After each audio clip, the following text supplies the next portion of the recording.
¿Tus fotos salen movidas? En este video veremos cómo solucionarlo.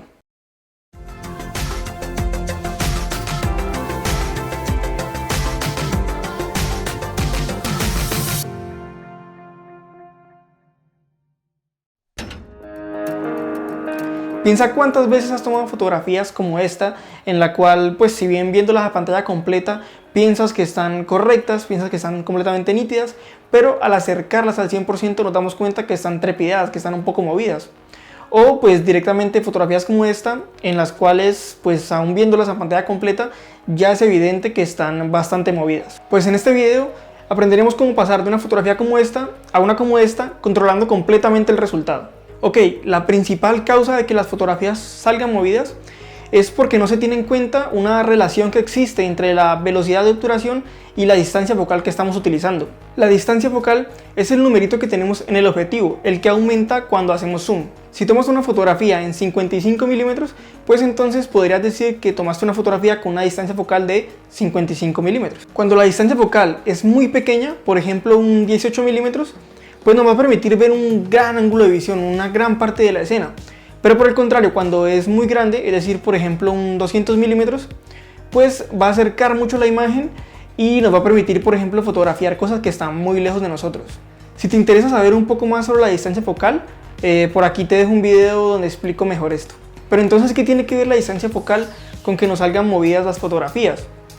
Pues resulta que dependiendo de la distancia focal que estemos utilizando, pues eso hará que se note más o menos la vibración que tienen nuestras manos a la hora de tomar la foto. Cuando utilicemos distancias focales muy pequeñas, la imagen va a vibrar muy poco. Por el contrario, cuando utilicemos distancias focales muy grandes, la imagen va a vibrar bastante. Como podemos ver en esta comparación de la vibración que tenemos a 18 y a 200 milímetros. Esta vibración se ve reflejada en tus fotografías y por lo tanto nosotros debemos utilizar una velocidad de obturación que contrarreste este movimiento, esa vibración que tienen en tus manos, para así conseguir fotografías nítidas. Muy bien, pero entonces, ¿cómo saber qué velocidad de obturación debemos poner para contrarrestar esta vibración? Pues nuestro punto de partida va a ser una regla que dice que debemos utilizar una velocidad de obturación equivalente a la distancia focal que estemos utilizando.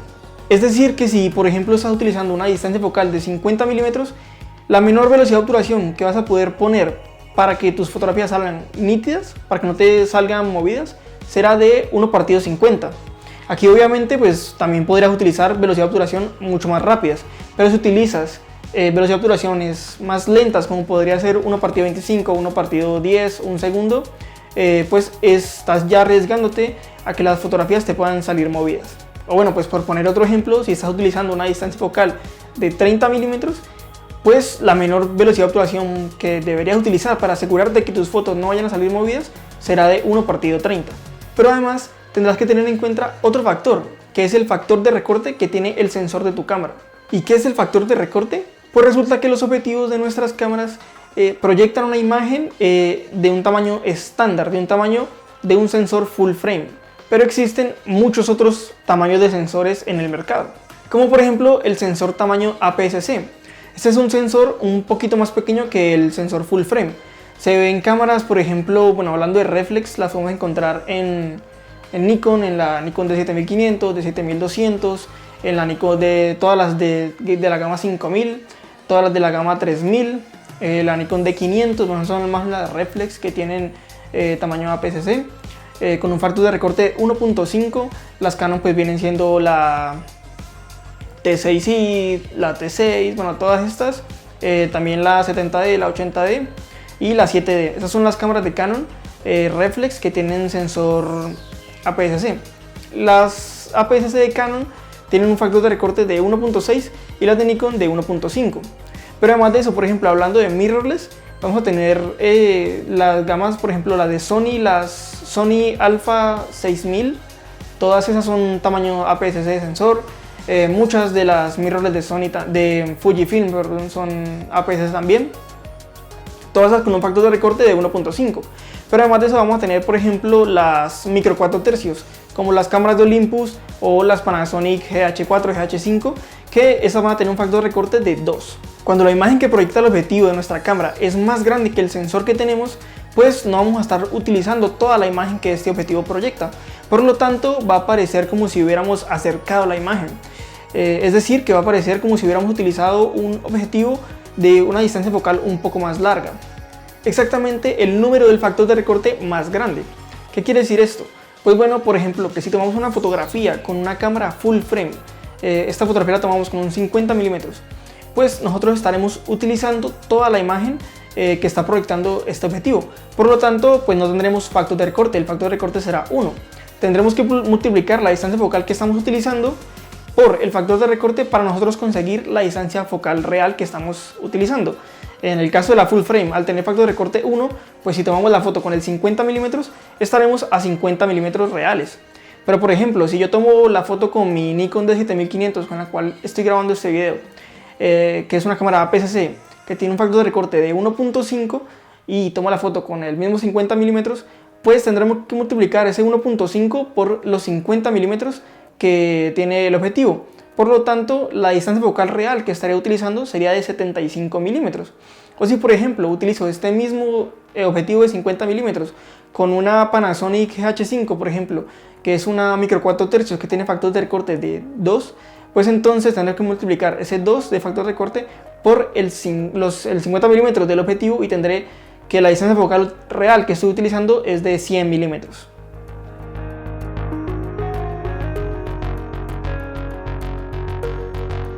Si tienes una de estas cámaras bridge o super zoom que tienen estos objetivos con tanto zoom y que no son de objetivos intercambiables, pues estas cámaras tienen sensores muy pequeños, mucho más pequeños que la micro 4 tercios, por ejemplo.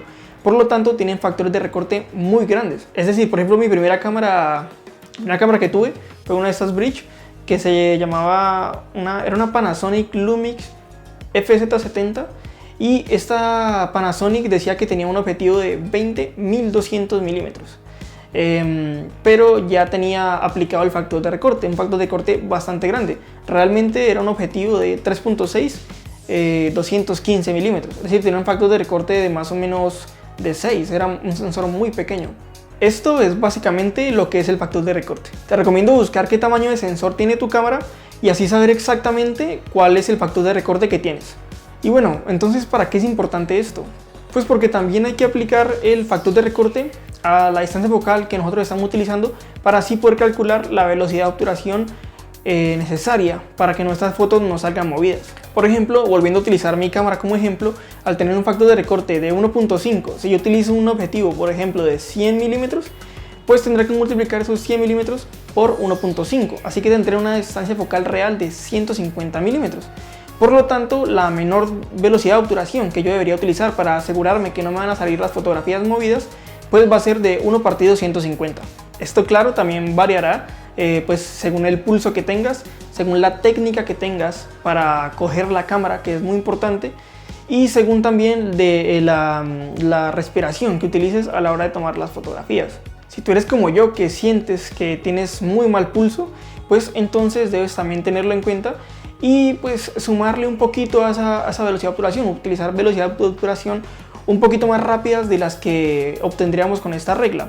Y si por el contrario tú dices que tienes una gran estabilidad, un gran pulso, que eres casi un trípode humano, pues entonces podrás de pronto utilizar velocidades de obturación un poquito más lentas de las que obtenemos con esta regla. Y también podrías bajar un poco la velocidad de obturación si el objetivo o la cámara, el sensor de la cámara que estás utilizando, pues están estabilizados. Y bueno, pues por ponerle un ejemplo, por ejemplo, si yo voy a tomar una fotografía a 50 milímetros, como ni mi objetivo ni mi cámara están estabilizados y además de eso yo tengo muy mal pulso, pues suelo llegar a veces a multiplicar la distancia focal hasta por 3.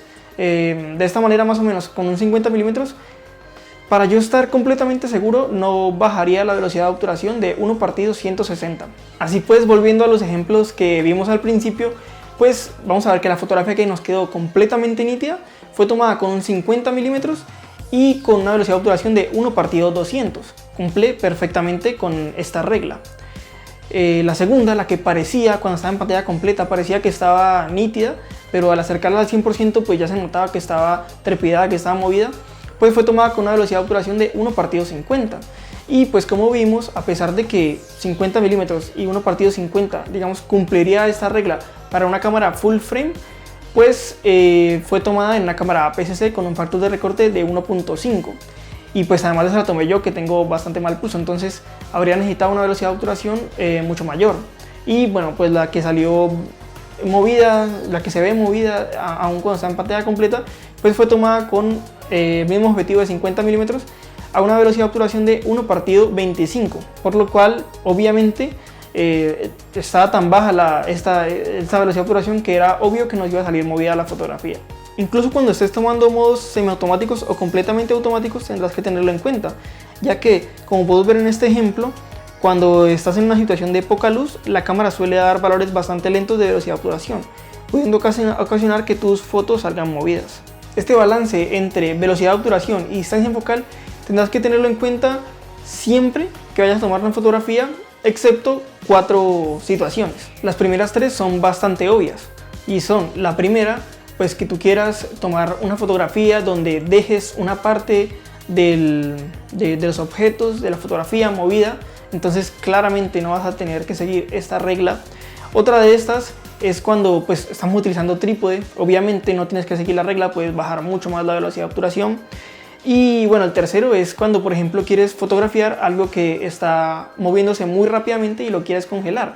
Por ejemplo, si tú quieres tomarle fotos a un caballo corriendo, por ejemplo, pues no va a importar si estás tomando la foto con un 24, un 50 o un 100 milímetros, seguramente vas a necesitar velocidad de obturación mucho más rápidas para poder congelar completamente al caballo. Y bueno, pues la cuarta y última situación será cuando estás utilizando flash, porque todo lo que hemos hablado es válido solamente para la luz continua, como por ejemplo yo en este video, o en el exterior pues con la luz del sol o algo por el estilo. Cuando utilizas flashes, esta cualidad de la velocidad de obturación de congelar los movimientos y también de contrarrestar la trepidación que hace en tus manos, la vibración que tiene en tus manos, pues cambia bastante. Cuando utilizas flash, la velocidad de obturación va a congelar a uno yendo en función de la cantidad de luz que haya en el lugar donde estás tomando la foto. Por ejemplo, yo en este lugar con una velocidad de obturación de 2 segundos, pero usando como luz principal un flash, tendré una foto movida, no tanto como si no hubiera utilizado flash, pero igual saldrá movida. Pero si apago las luces del ambiente y dejo como única luz la del flash, a pesar de seguir usando 2 segundos de velocidad de obturación, la foto me va a salir completamente nítida. Pero bueno, en fin, eso es algo que yo explicaré en otro video. Y bueno, pues ya para finalizar, les voy a comentar 2 cositas que pueden tener en cuenta ustedes en alguna situación donde de verdad necesiten bajar mucho más la velocidad de obturación de lo que les permite esta regla. La primera es que si están fotografiando algo que está muy lejos, pues se va a notar un poco menos la vibración que tienen sus manos. Por lo tanto van a poder bajar un poco más la velocidad de obturación, obteniendo igualmente la fotografía nítida, como podemos ver en esos ejemplos.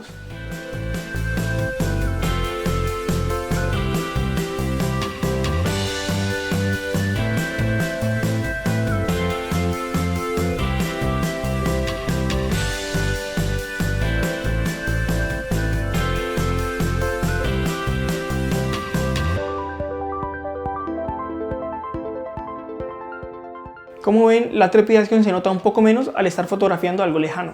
Y por último, pues si de verdad necesitan bajar mucho la velocidad de obturación, lo que pueden hacer es utilizar la ráfaga.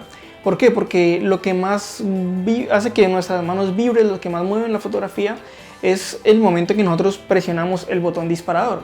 De esta manera, si nosotros utilizamos ráfaga, pues esa vibración que hacemos al presionar el botón se la van a tragar la primera o segunda foto, ya se la van a tragar. Entonces la tercera y de ahí para adelante seguramente le van a salir mucho más estables. Entonces bueno, pueden utilizarla como en un caso extremo en el que necesiten de verdad bajar bastante la velocidad de obturación. Y bueno, la verdad es que un último consejo es que utilicen de verdad esta regla, ya que en muchas ocasiones yo veo que las personas pues bueno, ya tienen el diafragma lo más abierto que les permite ese objetivo que están usando y bueno, tienen muy poquita luz y prefieren en muchas ocasiones bajar la velocidad de obturación a velocidad de obturaciones críticas, velocidad de obturaciones que, digamos, peligrosas, que pueden hacer que fácilmente las fotos les salgan movidas. Prefieren esto a subir un poquito el ISO y obtener un poquito más de ruido. Yo entiendo que el ruido es algo que pues en la mayoría de situaciones queremos evitar, Pero bueno, siempre es mejor tener una foto, digamos, correcta, una foto usable, que esté correctamente expuesta y que esté nítida, pero con un poquito de ruido, a tener una foto movida. Una foto movida pues no sirve para prácticamente nada. Y bueno, pues eso fue todo por el video de hoy. Espero te haya gustado y te haya ayudado. Por aquí voy dejando algunos videos que seguramente te pueden gustar, te pueden interesar. Y bueno, pues compártelo para que más personas lo vean. Suscríbete si no lo has hecho. Sígueme en Instagram y nos vemos en el próximo video. Chao.